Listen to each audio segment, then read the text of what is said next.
E aí galera, aqui é o Bido e hoje a gente vai resolver então a máquina Solid State, uma máquina média do Hack the Box. Mas assim, apesar de ter rating médio, como ela é uma máquina mais antiga, ela é mais fácil que as fáceis de hoje em dia, entendeu? Uma vez as mediums eram mais justas, conforme o nível dela, sabe? Mas hoje em dia ela é bem mais fácil que uma Easy, por exemplo. Vamos lá, logar aqui no meu Kali, fazer aquele rush scan básico. Então, as flags são as mesmas de sempre, não vou explicar uma a uma, o IP já está certinho. E aqui menos ON para rodar a saída no Nmap. E aqui a gente já encontra algumas portas abertas. Então vamos abrir o nosso Notepad, copiar as portas abertas aqui. E o que a gente tem de interessante aqui, né? Vamos anotar o IP. Porta 22, clássico, se a gente encontrar alguma senha a gente já autentica aqui. Porta 25 é a porta do SMTP, que é um protocolo de e-mail. 119 admito que eu não sei, vamos descobrir agora. Port 119 Network.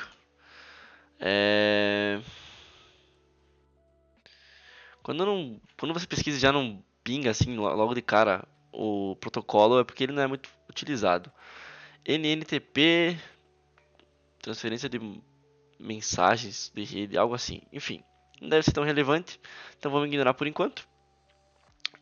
Porta 80 HTTP padrãozinho, a gente pode acessar e dar uma olhadinha. Porta 110, protocolo POP3, né? Então também a ver com e-mail. E a porta 4555, que a gente não sabe o que é. Vamos entrar aqui então na 10.10.5.1 e ver se tem alguma coisa interessante. Batendo um olho assim, e eu cheguei a fazer também um GoBuster, não consegui nada de legal, olhei o source code também, nada satisfatório, então essa porta 80 a gente pode acabar deixando passar, que ela não vai ser útil para esse CTF. Vamos esperar a saída aqui do comando, porque de fato aqui é muito importante a gente numerar um pouco mais ao fundo as portas, justamente para saber qual que é essa porta 4555, que é uma porta não tão usual. A gente pode estar pesquisando port 4555 e ver o que é.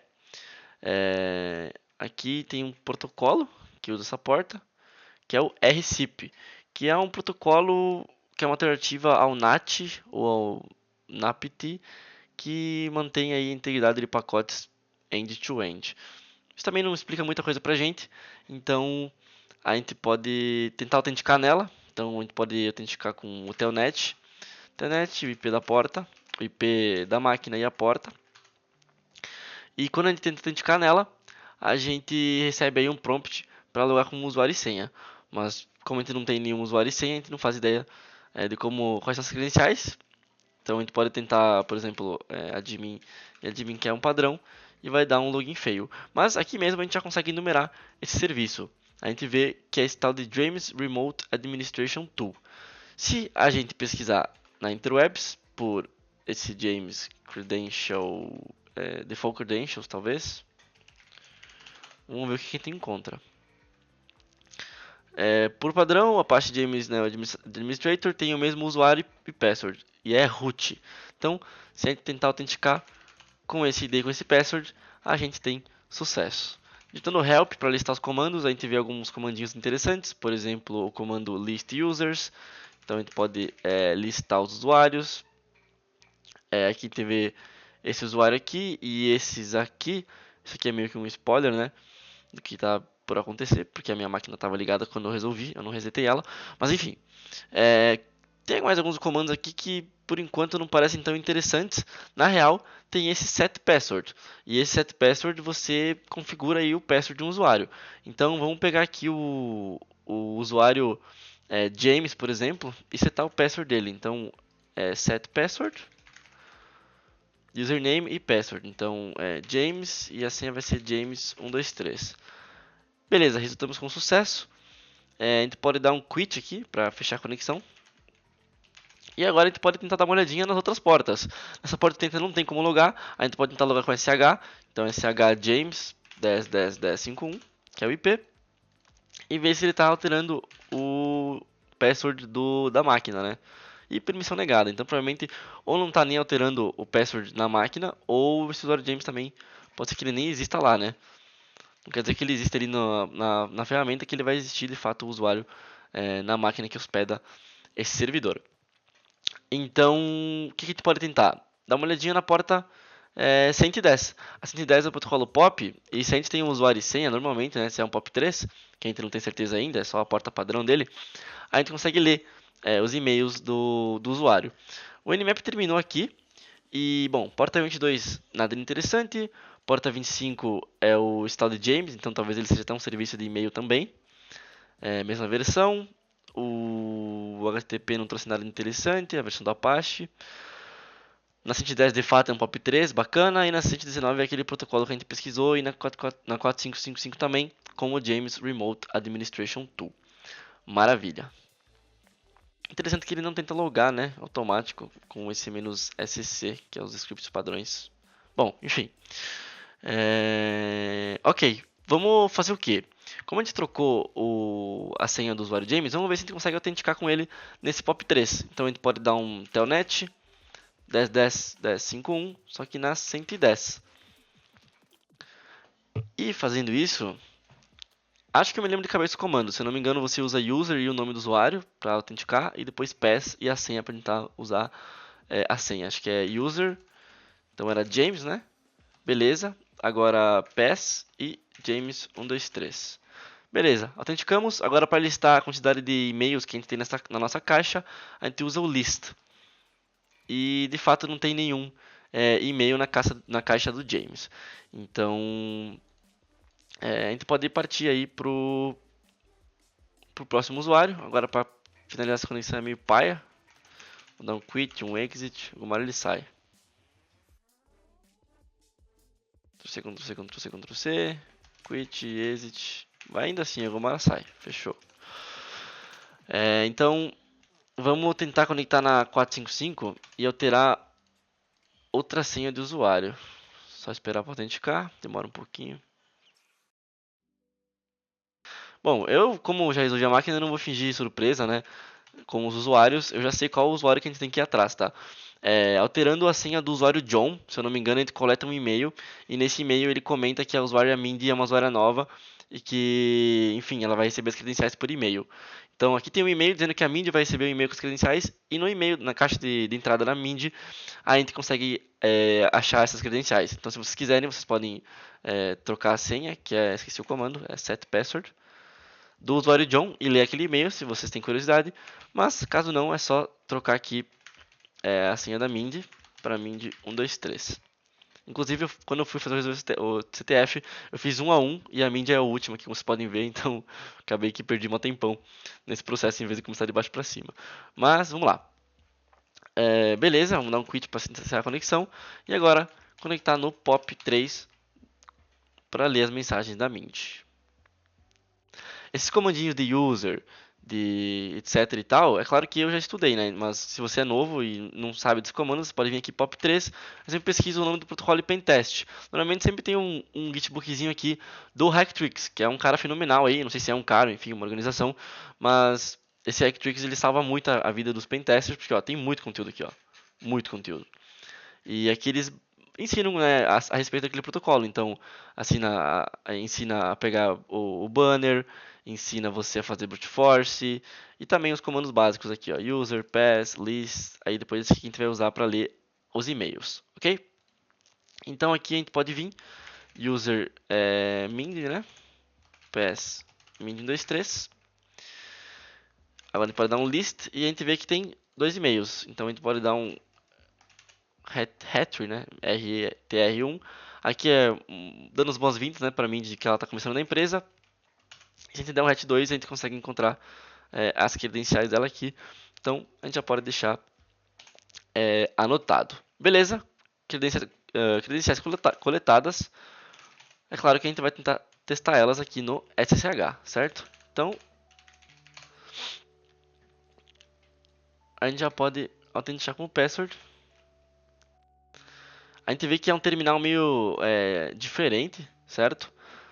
Mas se é a primeira vez que tu está resolvendo a máquina, provavelmente isso aqui não vai popar, tá? Isso aqui é devido a um payload e um exploit que a gente vai usar logo em seguida. Mas, basicamente, se a gente dar um clear aqui, a gente não consegue. Se a gente der um export term igual xterm, a gente não consegue também. Quer dizer, a gente consegue, só que ele não funciona. O clear. Entre dar um ls aqui, a gente tem um monte de coisa que eu já usei para resolver o STF e esqueci de apagar.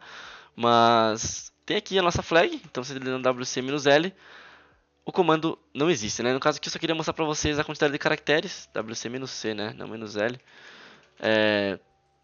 Só que quando a gente lê os e-mails, que eu acabei pulando, eu não li eles, o usuário da Mind está escrito lá nos e-mails que ele é restrito. Então ele tem esse rbash que ele te limita a muita coisa. Por exemplo, você não consegue navegar entre diretórios. Então a partir disso a gente tem que achar algum outro jeito de conseguir um bash um pouco melhor. O wc não funciona, mas eu vou dar um...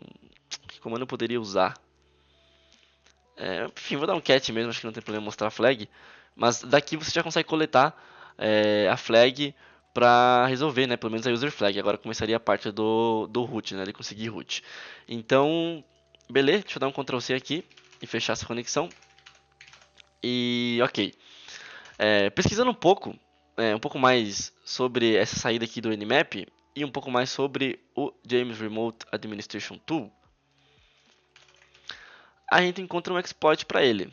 Então, se a gente pesquisar aqui, ó, e pesquisar exploit, tem dois exploits, um de 2014 e um de 2021.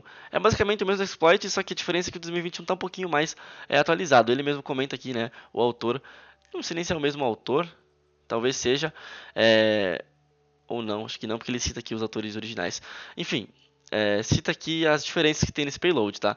Um payload um pouco mais completo, mas enfim, os dois, ambos funcionam. Então aqui a gente pode dar um copy link, um wget para pegar esse payload, clear ls, Python 3, e a sintaxe dele é essa aqui, ó. IP da vítima, sua IP, né, IP da sua VPN e a porta que você quer utilizar. Deixa eu mudar um pouco, 444. E ok, se você ler um pouco mais, né, sobre o exploit, você vê que ele conecta lá no James Remote Administration Tool com as senhas padrões, né, senha padrão. Então, se por exemplo você encontrou esse James Administration Tool e você tem que usar outras credenciais, você só vem aqui e altera elas. Aqui tem alguns payloads que você pode utilizar. Nesse caso ele já está mandando aí uma reverse shell, mas você pode também usar alguns outros payloads, por exemplo, uma reverse shell com netcat ou algum teste de execução remota, né? Caso seja um pentest real e você precisa lá lidar com IP público, com comunicação, que é um pouco mais difícil fazer a comunicação, né? Quando você está num ambiente público e não num ambiente privado, que é normalmente o que a gente está acostumado com o CTF, você pode utilizar esse payload aqui para testar essa conexão e etc. Então ele basicamente autentica no James Remote Administration Tool, cria esse usuário aqui, e basicamente essa aqui é a falha, né? E daí ele envia um e-mail e tal com payload, etc. E esse payload ele basicamente vai ser executado em algum momento que alguém logar, por exemplo, né, nesse caso via SSH. Então esse exploit funciona assim: normalmente se alguém autenticar via SSH por algum motivo, eu não entendi bem ainda, ele vai trigar então esse exploit, certo? Então a gente já rodou o exploit, então agora é só abrir aqui a nossa shell não, o nosso listener e autenticar com a usuária Mindy. Então a gente vem aqui, pega o password. A partir do momento que a gente fizer isso, a gente recebe aqui a nossa shell e dessa vez é um bash um pouco melhor, né? Que a gente consegue listar os arquivos. Agora eu consigo dar um wc-c, por exemplo, e tudo mais. Consigo navegar e etc. Ok? Então agora a gente consegue uma shell um pouco mais estável. Bom, vamos enumerar agora, né? Então vamos entrar aqui no Solid State.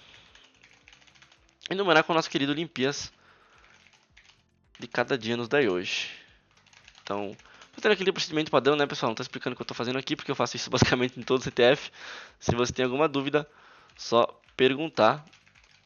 Mas aqui isso aqui é um pouco mais direto, né? Então, beleza.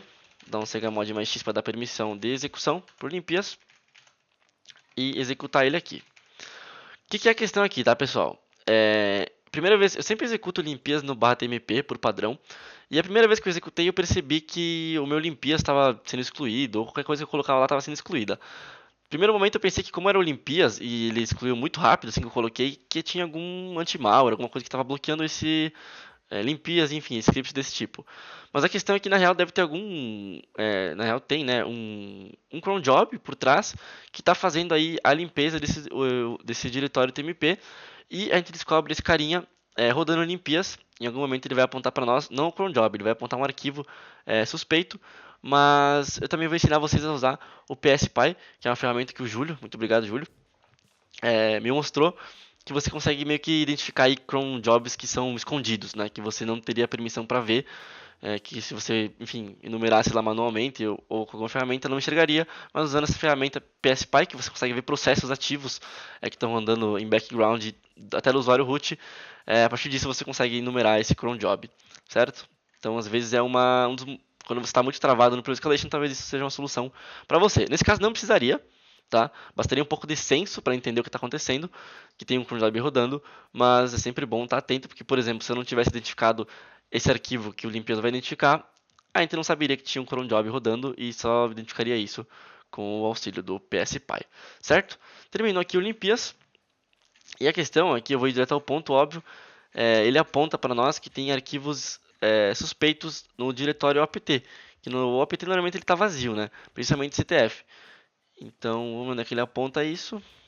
Deixa eu achar aqui.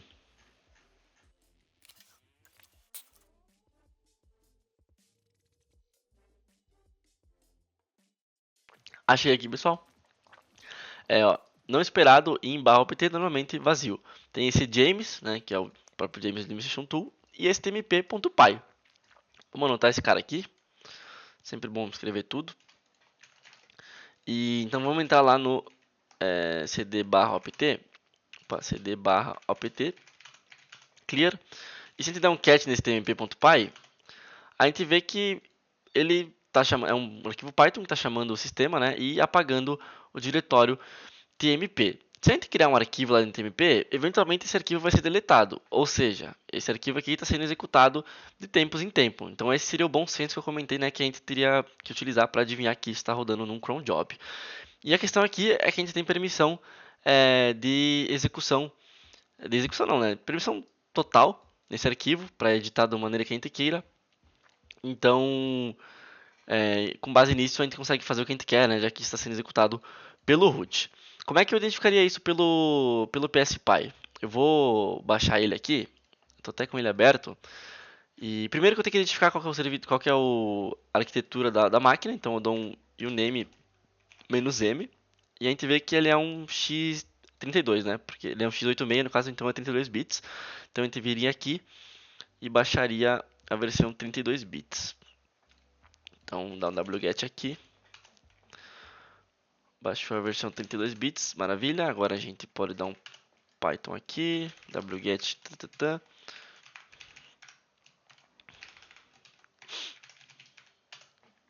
Opa, baixei limpias no, no automático. Deixa eu vir aqui em TMP, né? No caso, TMP vai apagar. Então vamos na barra home, que no apt, pelo visto, não tem permissão para escrever dentro dele. cd home, cd mind. Deu um broken pipe aqui por algum motivo.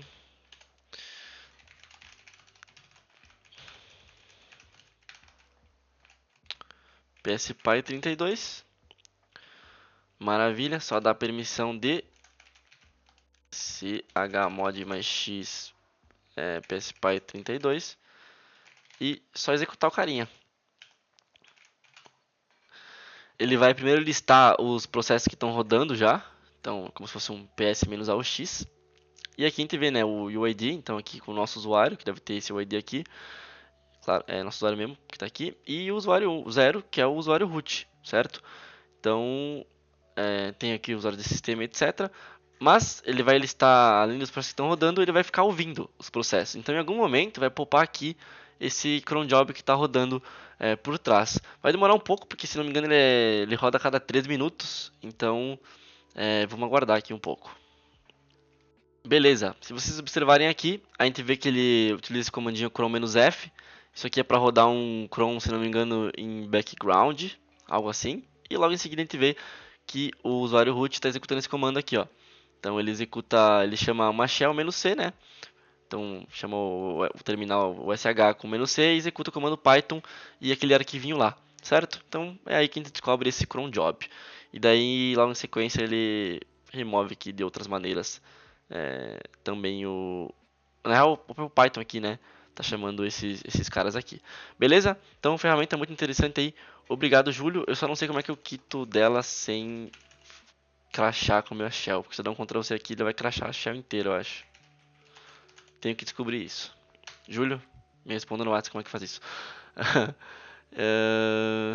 Tá, tem que só logar com o SSH aqui de novo. Que o nosso payload já tá trigado, né? Só.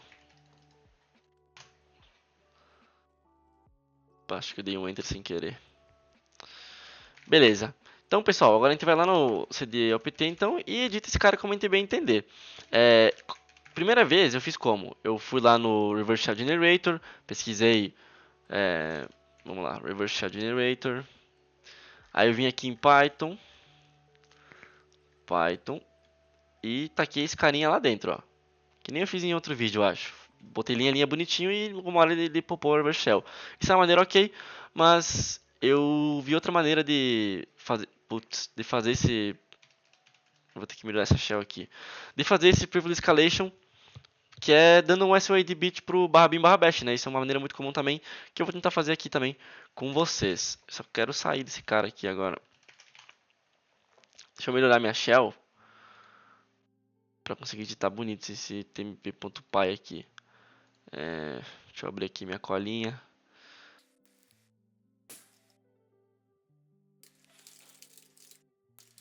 Pronto, agora consigo editar com mais facilidade esse arquivo.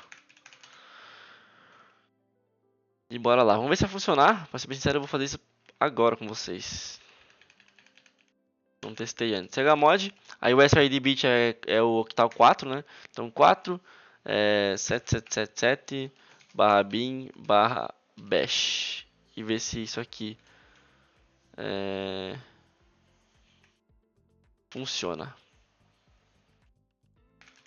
Salvou, né? Beleza. Agora vamos esperar um pouquinho então e ver se isso funciona.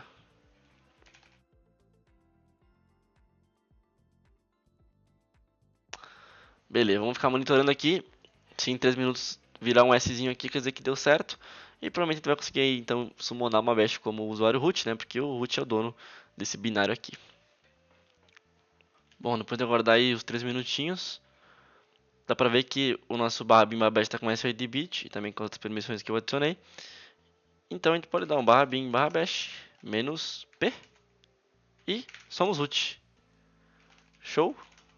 Tem aqui a nossa root flag, wc-c root.txt com 32 caracteres, mais a quebra de linha. Fechou, pessoal? Então espero que você tenha aprendido alguma coisa, principalmente a ferramenta PSPy e também um pouquinho de POP3 e, enfim, né, como você pensar, né, para interagir aí com os serviços. Né? Nesse caso, a gente tinha um acesso a uma plataforma de administrador, 455, né, lá do James Remote Administration Tool, e com isso a gente conseguiu trocar a senha e acessar aí, por exemplo, a caixa de e-mail dos usuários através do POP3. Beleza? Qualquer dúvida aqui no YouTube ou lá no LinkedIn e até a próxima. Valeu, falou!